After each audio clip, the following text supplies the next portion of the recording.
Assalamualaikum warahmatullahi wabarakatuh. Perkenalkan, nama saya Nila Oktaviani, NPM 2015008, Prodi Vokasional Informatika 4A, mata kuliah Rekayasa Perangkat Lunak, dosen pengampu Ibu Hanifah Nurnasution, Eskom Mkom. Di sini saya akan menjelaskan deskripsi proses perangkat lunak yang bertujuan yaitu memahami konsep proses perangkat lunak dan model proses perangkat lunak, memahami berbagai model proses dan kapan model-model tersebut digunakan, mengerti secara garis besar tentang model proses untuk rekayasa persyaratan perangkat lunak, pengembangan, pengujian, dan evolusi perangkat lunak, mengetahui teknologi CAS sebagai penunjang proses perangkat lunak, kegiatan-kegiatan mendasar yang umum bagi semua proses perangkat lunak. Yang pertama yaitu penspesifikasian perangkat lunak. Yang kedua yaitu perancangan dan implementasi perangkat lunak, dan yang ketiga pemvalidasi perangkat lunak, dan yang terakhir yaitu pengevolusian perangkat lunak. Pembahasan pertama yaitu model perangkat lunak. Seperti model proses perangkat lunak merupakan representasi abstrak dari proses perangkat lunak. Setiap model proses merepresentasikan proses dari sudut pandang tertentu, sehingga hanya memberikan informasi parsial mengenai proses tersebut, dan proses-proses yang berbeda digunakan untuk pengembangan bagian yang berbeda pada sistem. Yang pertama, model air terjun waterfall. Dengan hasil dari setiap fase merupakan satu atau lebih dokumen yang disetujui. Fase berikutnya tidak boleh dimulai sebelum fase sebelumnya selesai. Fase berikutnya tidak boleh dimulai sebelum fase sebelumnya selesai, yaitu masalah dengan model waterfall ini adalah terjadi pembagian proyek menjadi tahap-tahap yang tidak fleksibel. Komitmen harus dilakukan pada tahap awal proses dan akan sulit untuk menanggapi perubahan persyaratan pelanggan, dan model waterfall harus digunakan hanya ketika persyaratan dipahami dengan baik. Yang kedua yaitu pengembangan evolusioner. Yang pertama, pengembangan eksploratory, yaitu tujuan proses ini adalah bekerja dengan pelanggan untuk menyelidiki persyaratan mereka dan mengirim sistem akhir. Pengembangan dimulai dengan bagian-bagian sistem yang dipahami. Sistem berubah dengan adanya tambahan fitur-fitur baru sesuai usulan pelanggan. Yang kedua yaitu prototipe yang dapat dibuang atau throwaway. Tujuannya, pengembangan evolusioner adalah untuk memahami persyaratan pelanggan, dan dengan demikian pengembangan didefinisikan persyaratan yang lebih baik untuk sistem. Prototipe berkonsentrasi pada eksperimen dengan persyaratan pelanggan yang tidak dipahami dengan baik. Pendekatan evolusioner seringkali lebih efektif dari pendekatan evergreen dan telah menghasilkan sistem yang memenuhi kebutuhan langsung pelanggan. Model pengembangan evolusioner dapat kita lihat sebagai berikut. Yang ketiga yaitu pengembangan sistem formal. Pengembangan sistem formal merupakan pendekatan terhadap pengembangan perangkat lunak yang memiliki kesamaan dengan model waterfall. Tetapi, proses pengembangannya didasarkan pada transformasi matematis dari spesifikasi sistem menjadi program yang dapat dijalankan.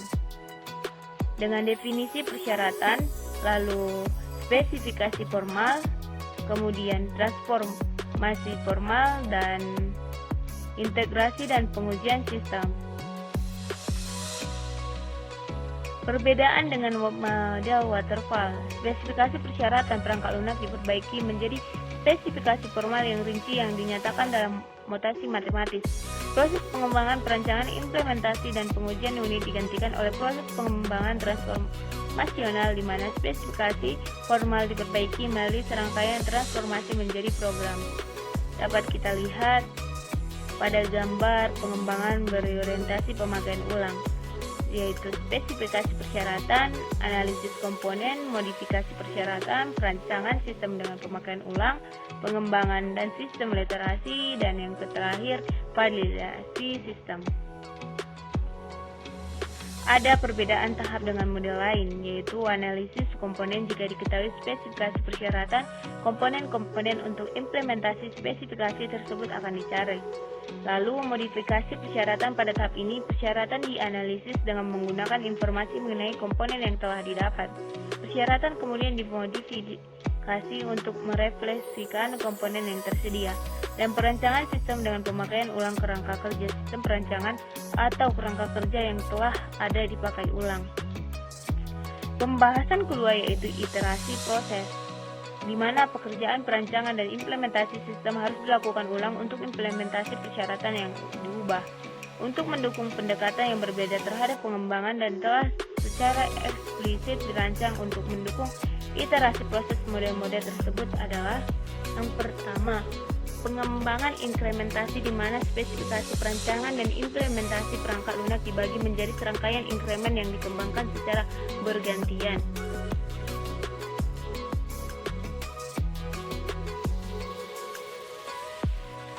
Lalu pengembangan spiral di mana pengembangan sistem seolah beralur membentuk spiral keluar dari garis awal sampai sistem pengembangan akhir.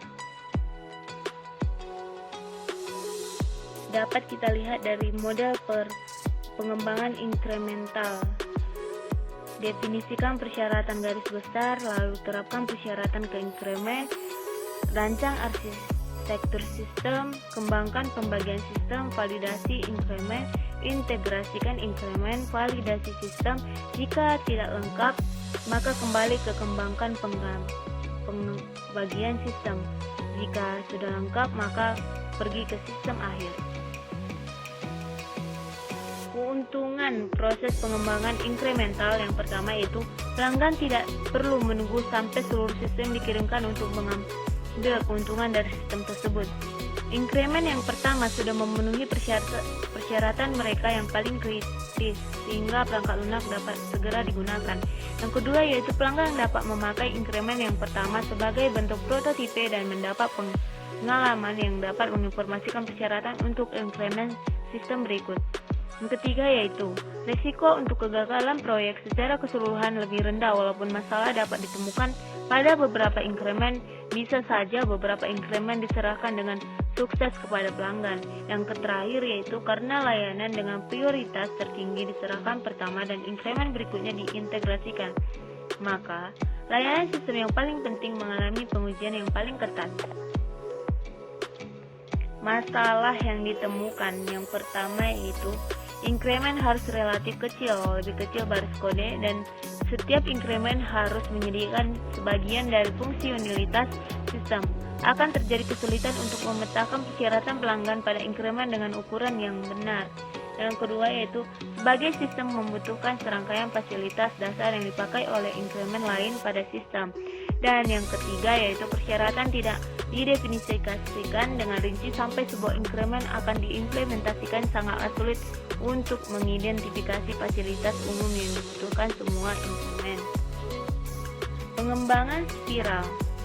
Yang pertama yaitu setiap untai pada spiral merepresentasikan fase proses perangkat lunak. Yang kedua yaitu untai paling dalam berkenaan dengan kelayakan sistem, untai berikutnya dengan definisi persyaratan sistem, dan untai berikutnya lagi dengan perancangan sistem, demikian seterusnya. Ada 4 setiap untai pada spiral dibagi menjadi 4 sektor. Yang pertama, penentuan tujuan spesifikasi untuk fase proyek didefinisikan. Batasan proyek, identifikasi produk, rencana manajemen secara rinci, identifikasi risiko proyek, strategi alternatif berdasarkan identifikasi risiko proyek. Yang kedua yaitu penilaian dan pengurangan risiko. Untuk setiap risiko proyek yang diidentifikasi dilakukan analisis yang rinci. Dilakukan langkah-langkah yang rinci untuk mengurangi risiko tersebut. Sebagai contoh, jika ada risiko bahwa persyaratan tidak sesuai, mungkin diperlukan pengembangan sistem prototipe. Yang ketiga, pengembangan dan validasi. Setelah evaluasi risiko, model pengembangan untuk sistem kemudian dipilih. Yang keempat, perencanaan. Proyek ditinjau dan selanjutnya dibuat keputusan apakah akan diteruskan dengan untai spiral berikutnya. Jika diputuskan untuk terus, maka dibuat rencana untuk fase proyek berikut. Berikut adalah model proses spesifikasi perangkat lunak yang dimulai dari studi kelayakan, maka ada laporan kelayakan, setelah itu terjadi elisitas dan analisis persyaratan, kemudian pergi ke model sistem, maka bisa langsung ke model dokumen persyaratan. Dari elisitasi dan analisis persyaratan bisa pergi ke spesifikasi persyaratan dan persyaratan user system. Dari spesifikasi persyaratan bisa menjadi ke validasi persyaratan, lalu kembali lagi menuju spesifikasi persyaratan user system, dan bisa langsung dokumen persyaratan. Ada 4 fase utama proses rekayasa persyaratan. Yang pertama, studi kelayakan, di mana dibuat perkiraan mengenai apakah user yang diidentifikasikan puas menggunakan perangkat lunak dan teknologi perangkat keras yang dipakai pada saat ini. Studi kelayakan seharusnya murah dan cepat. Yang kedua, yaitu elisitasi dan analisis persyaratan, merupakan proses penurunan persyaratan sistem, merupakan observasi sistem yang ada, diskusi dengan user yang akan memakai dan mengadakan analisis pekerjaan dan lain-lain. Hasil fase ini akan membantu analisis memahami sistem yang akan dispesifikasi. Yang ketiga yaitu spesifikasi persyaratan, di mana kegiatan menerjemahkan informasi yang dikumpulkan pada kegiatan analisis menjadi dokumen yang mendefinisikan serangkaian persyaratan. 2 jenis persyaratan bisa dicakup pada dokumen ini, yaitu persyaratan user merupakan persyaratan abstrak, persyaratan sistem untuk pelanggan, dan end user system. Yang kedua, yaitu persyaratan sistem merupakan deskripsi yang lebih rinci mengenai fungsionalitas yang akan diberikan. Dan yang keempat, yaitu validasi persyaratan, di mana kegiatan ini memeriksa apakah persyaratan dapat direalisasikan konsisten dan lengkap. Pada proses ini, kesalahan pada dokumen persyaratan pada akhirnya akan ditemukan. Kesalahan kemudian akan dimodifikasi untuk menyelesaikan masalah. Hanya itu yang bisa saya sampaikan, kurang dan janggalnya saya mohon maaf. Wabillahi taufik wal hidayah. Wassalamualaikum warahmatullahi wabarakatuh. Sekian dan terima kasih.